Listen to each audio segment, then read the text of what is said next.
Hello everyone, thank you for clicking on this video. My name is Max, and today I wanted to talk about why the Agents of S.H.I.E.L.D. did not need the Avengers in certain situations on the show, or in general. So Agents of S.H.I.E.L.D. is a show that a lot of supposed Marvel fans love to hate on for really no reason at all. You know, people can have their opinions if they want about a show, and I don't expect everybody to love or even like shows, but it just seems like the show gets a lot of hate for no reason.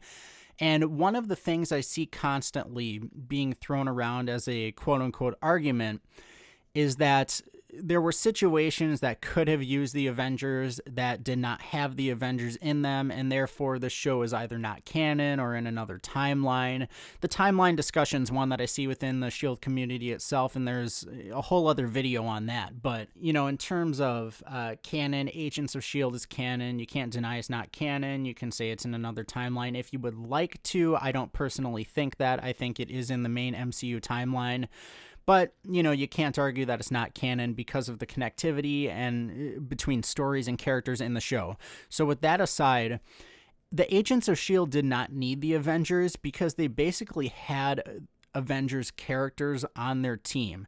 When the show started, it was a smaller S.H.I.E.L.D. operation kind of sectioned off that Nick Fury let Coulson run along with his team, and they were covering things that were not huge events. There will be spoilers in this video, so Season 1 really built up to the events that played into Captain America the Winter Soldier, where Hydra infiltrated S.H.I.E.L.D. and they had been for a while, and S.H.I.E.L.D. basically fell apart, both figuratively and literally. You know, the Triskelion was crashed into, helicarriers were blown up, S.H.I.E.L.D. fell apart, and in Agents of S.H.I.E.L.D. we learn that Grant Ward and John Garrett were part of Hydra along with a bunch of other characters, and that was really the storyline that they pushed into the next two seasons after that, seasons 2 and 3. Now, right after that season, you know, that was really an internal S.H.I.E.L.D. conflict, and we saw pretty much, you know, right away they started to bring in other elements involving Inhumans.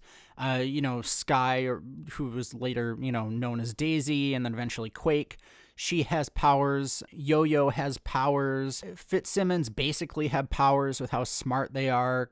Coulson's a great leader. Mac, you know, him and his shotgun axe, nobody does it better, but, you know, May is the ultimate fighter. So, and then also other characters who come in and out throughout the show, but just speaking on the central team and the idea of Agents of S.H.I.E.L.D., like, you had powered characters on there. You essentially had a character that was in ways like Wanda through Daisy. You know, not exactly the same, not magic involved, but there were similar elements in those characters. You had a character like Quicksilver in Yo-Yo who was fast and kind of, you know, we could do those slow motion, fast running shots with, and we had powered characters on the team, so they did not need the Avengers. But even if they were not powered characters on the Agents of S.H.I.E.L.D. team, would they need the Avengers? Would they need to call in the Avengers specifically? For some situations, maybe.